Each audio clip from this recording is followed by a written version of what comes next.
Stranded in a ghost town, a terrifying encounter in an abandoned city.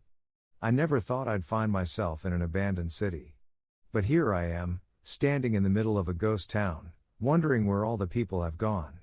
It all started with an accident.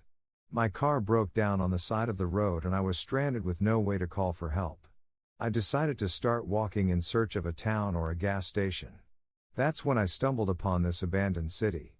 At first, I thought it was just a small town that had been forgotten by time. But as I walked through the empty streets, I began to realize that something was off. The buildings were still intact, but the windows were broken and the doors were left open. There were no cars on the road and no signs of life anywhere. I walked through the city, trying to find a sign of life. But there was nothing.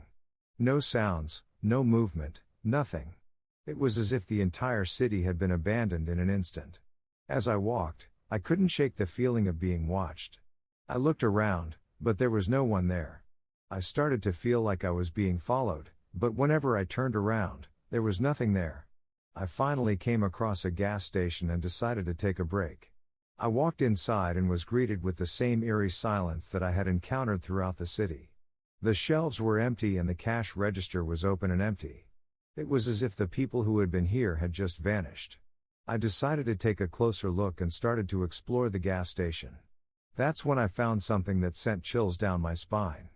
In the back room, there were piles of clothes and personal belongings. It was as if the people who had been here had just taken off their clothes and left everything behind. I couldn't understand what had happened. Where had all the people gone? Why had they left everything behind? I started to feel like I was in a nightmare and I couldn't wake up. I left the gas station and continued to explore the city. I came across a school and decided to take a look inside. The classrooms were empty and the desks were still in place. But there were no signs of life. It was as if the students and teachers had just disappeared. I started to feel like I was in a horror movie. I couldn't shake the feeling that something terrible had happened here. I couldn't understand why the city was abandoned and why there were no signs of life. As I walked through the city, I came across a hospital. I decided to take a look inside, hoping to find some answers. But the hospital was just as empty as the rest of the city. The beds were empty and the lights were off. It was as if the patients and staff had just vanished. I couldn't take it anymore. I needed to get out of this city. I started to run, hoping to find a way out. But no matter how fast I ran, I couldn't shake the feeling that something was following me. I finally came across a bridge that led out of the city. I crossed it, feeling like I had finally escaped. But as I looked back at the city, I couldn't shake the feeling that something was still following me. I still don't know what happened to that city or why it was abandoned. But I will never forget the feeling of being watched and the eerie silence that filled the streets. I still wonder where all the people have gone and what could have possibly happened to them. I never thought I'd find myself in an abandoned city. But here I am, standing on the other side, shaken and confused. I couldn't shake the feeling that something was still following me. I didn't know what it was, but I knew it was something evil. I decided to try and find help. I walked for hours, but I couldn't find a single person. I was alone in the middle of nowhere, with no way to call for help. As the sun began to set, I started to feel like I was being watched again. I turned around, but there was nothing there. But I could feel something following me, something evil. I started to run, but I couldn't shake the feeling of being followed. I could hear something behind me, something chasing me. I didn't know what it was, but I knew it was something terrible. I finally came across a small town. I ran into the first building I saw, a gas station. I slammed the door shut and locked it behind me. I was panting and sweating, but I was safe. I looked around the gas station, but there was no one there. Just like the abandoned city, this town was empty. But I could hear something outside, something trying to get in. I could hear scratching at the door, something trying to break it down. I knew I had to get out of there.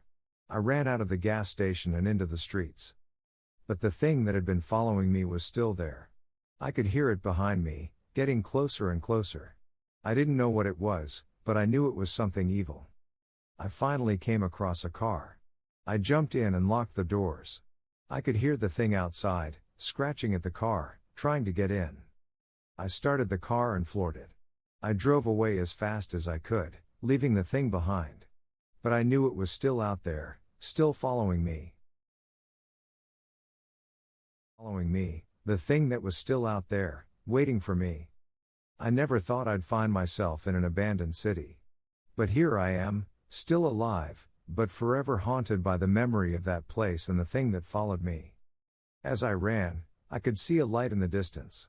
I knew I had to reach it, it was my only hope. I pushed myself to run faster, hoping to reach safety. As I got closer, I realized that the light was coming from a small cabin. I ran towards it and banged on the door, hoping someone would answer. To my relief, an old man opened the door. He looked at me with surprise and asked me what I was doing out in the middle of nowhere.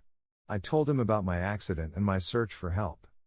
The old man listened to my story and then told me his own. He explained that the abandoned city was a result of a terrible experiment gone wrong. The government had been experimenting with a virus that was meant to control the population, but it had gone horribly wrong. The virus had spread rapidly and the entire city had been quarantined to contain it. But the virus had mutated and turned the population into monsters. They were still out there, roaming the streets, looking for prey.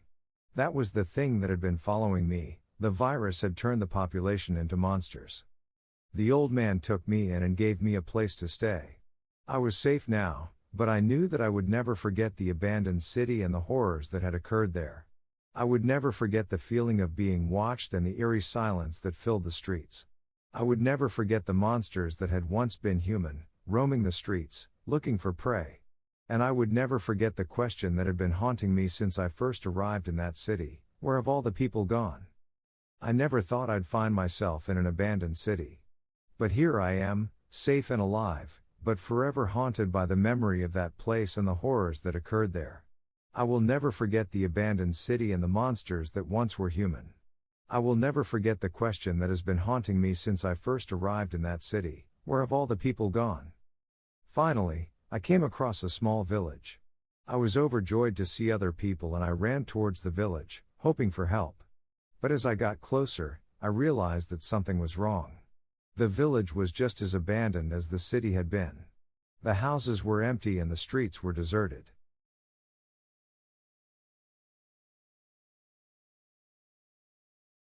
I walked through the village, trying to find a sign of life.